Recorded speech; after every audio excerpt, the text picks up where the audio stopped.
അച്ഛൻ രാവിലെ എനിക്ക് എന്തോ ഒരു ഗിഫ്റ്റ് മേടിച്ചു തന്നിട്ടുണ്ട്. അപ്പൊ അത് നമുക്ക് തുറന്നു നോക്കാം.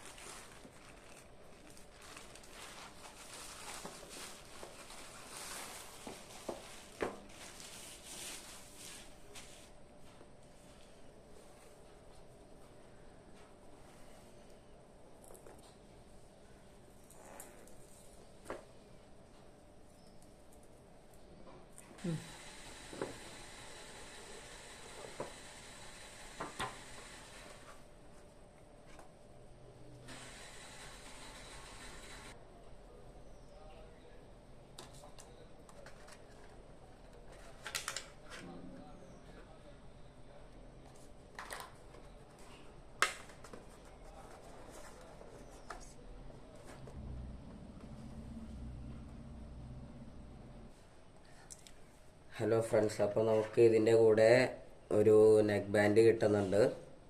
പിന്നെ ഒരു USB Type A to Type C charging cable വരുന്നുണ്ട്. പിന്നെയാണ് നമ്മുടെ ക്യാമറ തന്നെ. ക്യാമറയ്ക്ക് പ്രൊട്ടക്ഷനായിട്ടൊരു ഗാർഡ് വരുന്നുണ്ട്. ആ ഗാർഡിൽ ഇതേപോലെ ഡിസൈൻസും യൂണിക്കോൺ ക്യാരക്ടർ കൊടുത്തിട്ടുണ്ട്. പിന്നെ ഇതിൻ്റെ ടോപ്പിലായിട്ട് നമുക്കിവിടെ ഈ നെക്ക് ബാൻഡ് കൊടുക്കാനായിട്ടുള്ള ഹുക്സ് തന്നെയുണ്ട്. പിന്നെ നമുക്ക് ഇവിടെ സ്ക്രീൻ വരുന്നുണ്ട്. ഇവിടെ ഒരു സ്ക്രീൻ പ്രൊട്ടക്ടർ ഉണ്ട്. ഇവിടെയാണ് ക്യാമറ. ഇവിടെ ഒരു സെൽഫി ക്യാമറ വരുന്നുണ്ട്. സോ ഫ്രണ്ട്സ്, അപ്പോൾ നമുക്ക് ഇതിൻ്റെ ഈ പ്രൊട്ടക്ടർ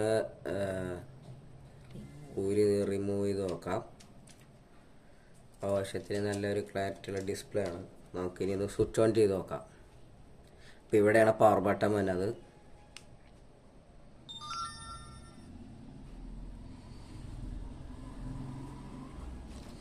ഇപ്പം നമുക്കിവിടെ ക്യാമറ, മ്യൂസിക്, ഗെയിംസ്, സെറ്റിങ്സ് ഉണ്ട്, വീഡിയോ പ്ലേ ബാക്ക് ഉണ്ട്, പിന്നെ വീഡിയോ എടുക്കാനുള്ള ഓപ്ഷൻ ഉണ്ട്. അപ്പോൾ ഏറ്റവും മുകളിലായിട്ട് ക്യാമറ ഉണ്ട്. എന്നിട്ട് ഈ പവർ ബട്ടണിൽ ഒരു പ്രാവശ്യം നമ്മൾ പ്രസ് ചെയ്താൽ മതി. അപ്പോൾ ഇത് ഈ ക്യാമറയുടെ ഇത് പ്രസ് ചെയ്യുക. അപ്പോൾ ഇത് നേരെ ക്യാമറയിലേക്ക് തുറന്നു തന്നു. അപ്പോൾ നമുക്കിനി ഫോട്ടോസൊക്കെ എടുക്കാം. മുകളിലത്തെ ബട്ടൺ പിടിച്ച് സൂം ചെയ്യുക, താഴത്തെ ബട്ടൺ ഞെക്കി പിടിച്ച് കഴിഞ്ഞാൽ സൂം ഔട്ടും ചെയ്യുക.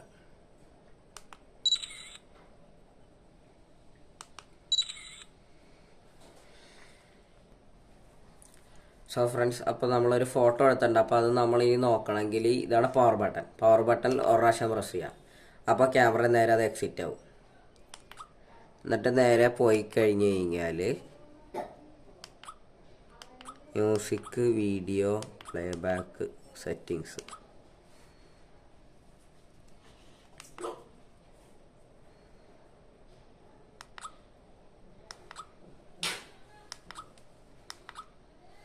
ഇപ്പോൾ സെറ്റിങ്സിലെടുത്ത് കഴിഞ്ഞാൽ നമുക്ക് ഇവിടെ ഇതിൻ്റെ സൈസ് കാണിക്കുന്നുണ്ട്, ക്യാപ്ചറിങ് ടൈം കാണിക്കുന്നുണ്ട്, എത്ര റെസൊല്യൂഷൻ വേണമെന്ന് കാണിക്കേണ്ടത്. നമ്മളിപ്പോൾ ഇതിൽ 180p ആണ് ഇട്ടേക്കണത്. ടൈം സ്ലാപ്പ് ഉണ്ട്. നമുക്ക് ഏത് ലാംഗ്വേജ് വേണമെങ്കിലും സെറ്റ് ചെയ്യാം. പിന്നെ എത്ര ബ്രൈറ്റ്നെസ് വേണം, LCD ഡിസ്പ്ലേ ഓൺ ഓഫ് ആവണത്, ഓട്ടോ ഓൺ ആവണത്, പിന്നെ വോളിയം, പിന്നെ ഫോർമാറ്റ് ചെയ്യാനുള്ള ഓപ്ഷൻ.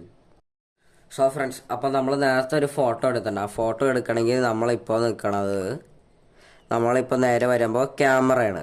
ക്യാമറ നേരെ ഇവിടെ ഇങ്ങോട്ട് മ്യൂസിക്, അതിൻ്റെ താഴെയായിട്ട് പ്ലേ ബാക്ക് ഉണ്ട്.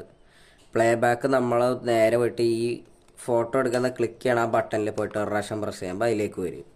അപ്പോൾ നമ്മളെടുത്ത ഫോട്ടോസ് നമുക്ക് ചെക്ക് ചെയ്യാം.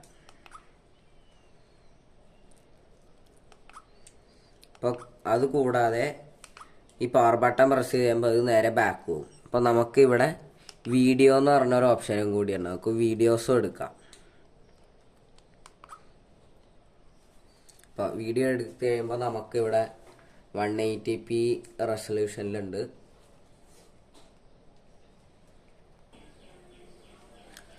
സോ ഫ്രണ്ട്സ്, അപ്പോൾ ഞാനൊരു വീഡിയോ എടുത്തിട്ടുണ്ട്. ആ വീഡിയോ കാണണമെങ്കിൽ നമ്മൾ ആദ്യം വീണ്ടും നേരെ ഇതുപോലെ പ്ലേ ബാക്കിലേക്ക് പോവുക, എന്നിട്ട് ഈ ക്ലിക്ക് ബട്ടൺ പ്രസ് ചെയ്യുക. ഓക്കെ, അപ്പോൾ ഞാനെടുത്ത ആ വീഡിയോ ഇവിടെ വന്നിട്ടുണ്ട്. നമുക്കൊന്ന് പ്ലേ ചെയ്ത് നോക്കാം.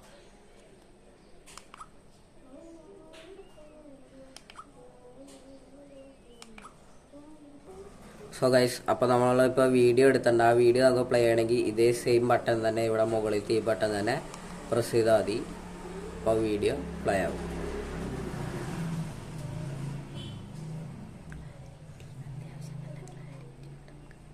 അത്യാവശ്യം നല്ല ക്ലാരിറ്റി ഉണ്ട്, ആവശ്യത്തിനുള്ള സ്റ്റെബിലൈസേഷനും ഉണ്ട്.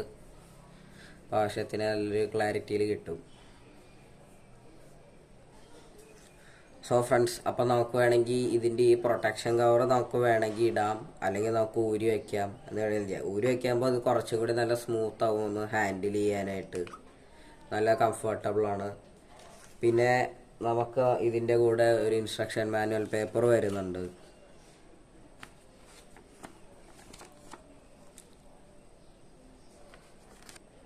ക്യാമറ നല്ല വെയ്റ്റ്ലെസ് ആണ്, ഹാൻഡി ആണ്, വലിയ കുഴപ്പങ്ങളൊന്നുമില്ല. പിന്നെ ഇതിൻ്റെ ഇവിടെ ഇട്ട് നമുക്കൊരു മൈക്രോഫോണും പ്ലസ് ഒരു സ്പീക്കറും വരുന്നുണ്ട്. അപ്പോൾ നമുക്ക് വേണമെങ്കിൽ മ്യൂസിക് വെച്ച് നമുക്ക് വേണമെങ്കിൽ മ്യൂസിക് കേൾക്കാം, അത് ചെക്ക് ചെയ്യാം നമുക്ക്. അപ്പോൾ ഫ്രണ്ട്സ്, അപ്പോൾ നമുക്ക് ഇവിടെ മ്യൂസിക് ഉണ്ട്. അപ്പോൾ മ്യൂസിക്കിൽ നമുക്ക് പാട്ട് കേൾക്കണമെങ്കിൽ ഇവിടെ മെമ്മറി കാർഡ് ഉണ്ട്. അപ്പോൾ ഈ മെമ്മറി കാർഡിൻ്റെ അകത്ത് നമ്മളെ പാട്ട് എല്ലാം എടുത്തിട്ടുണ്ടെങ്കിൽ നമുക്ക് വേണമെങ്കിൽ അതിൽ നിന്ന് പാട്ട് കേൾക്കാം. Okay, so thank you.